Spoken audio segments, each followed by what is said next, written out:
Assalamualaikum warahmatullahi wabarakatuh. My name is Amiratul Izzah binti Muhammad Nasri, metric number 1201832. Today, our group will present about Theodor Noldeke. Is a familiar name among academics who are active in the study of the Quran. He was born on March 2nd, 1836 in the free city of Harburg, which is now known as Hamburg and is located in modern-day Germany. Known for his contributions to Arabic and the Semitic studies, he is a German Orientalist and expert in Semitic languages. He pursued his studies in Asian languages in Berlin, Göttingen, Vienna, and Leiden.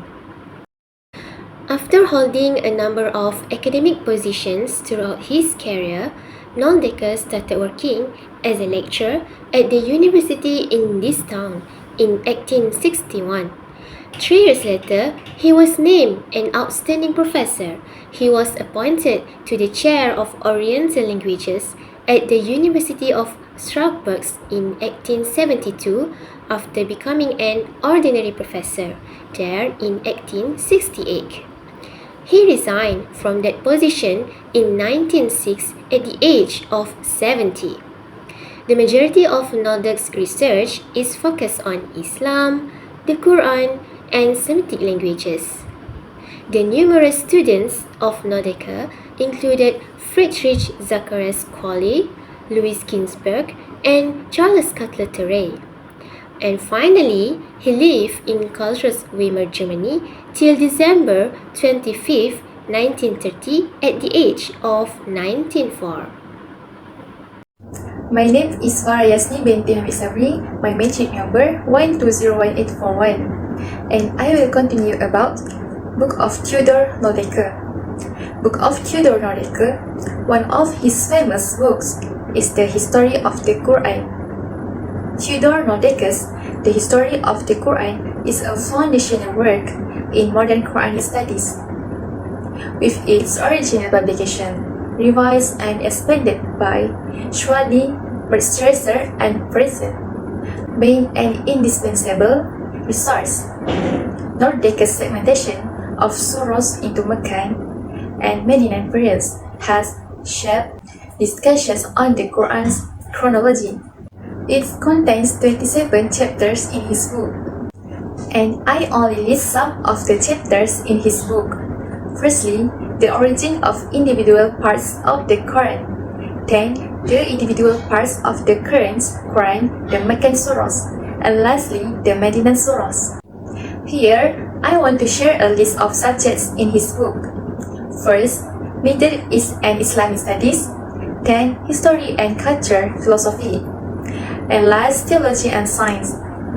The history of the Quran is not Noldeke's last work. There are 24 record words in the form of books that he wrote.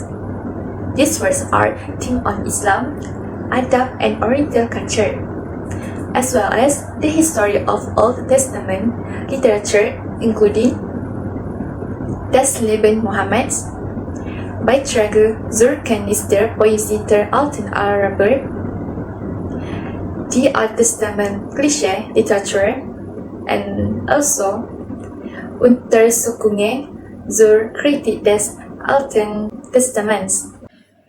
My name is Nurin Alia Natasha binti Shahrum, and my metric number is 1201838. Now, I will continue the criticism of the Quran by Theodor Noldeke. The first Theodor Noldeke criticism of the Quran is chronological inconsistencies. Noldeke observed that some verses of the Quran appeared to be arranged in non-chronological order.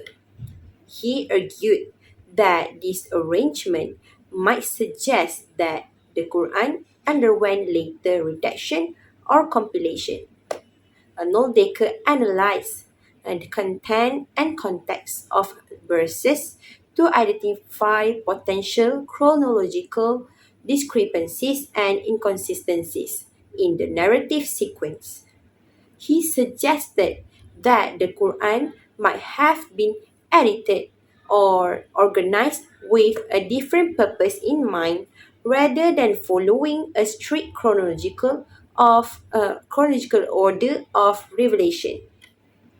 Through his work, Geschichte des Koran, or in English, History of the Quran, Noldeke offers a chronological order of the Quran. Noldeke divides his chronological order into four calendar periods.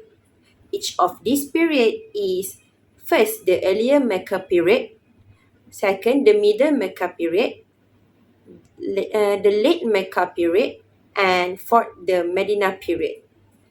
The letters fork in each calendar period have characteristic language styles and discuss almost the same theme. Next criticism is textual variation. Noldeke examined early manuscript and tradition of the Quran and noticed the presence of textual variation or different readings. These variations were found in the pronunciation, spelling, or wording of certain verses. Noldeke proposed that these textual differences indicate a process of textual development and editing over time.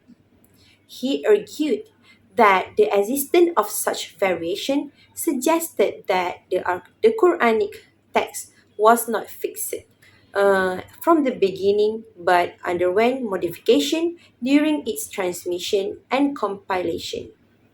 Another criticism of the Quran made by Theodor Noldeke is the Quran influence of pre-Islamic poetry. Noldeke drew attention to certain passages in the Quran that display similarities to pre-Islamic Arabic poetry. He noted poetic elements such as rhyme, meter, and linguistic style that were reminiscent of the poetic tradition of pre-Islamic Arabic.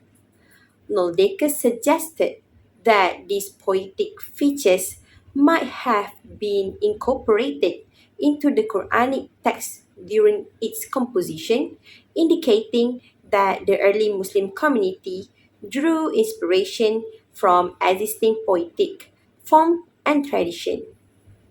The fourth criticism of the Quran is historical context. Noldeke emphasized the importance of considering the historical context in which the Quran emerged. He examined various historical sources such as early Islamic tradition and the works of contemporary non-Muslim writers to gain insight into the social, political, and cultural milieu of early Islam. By situating the Quran within its historical framework, Noldeke aimed to provide a deeper understanding of the factors that may have influenced its composition and development. That's all from us. Thank you for your attention. Audio Jungle.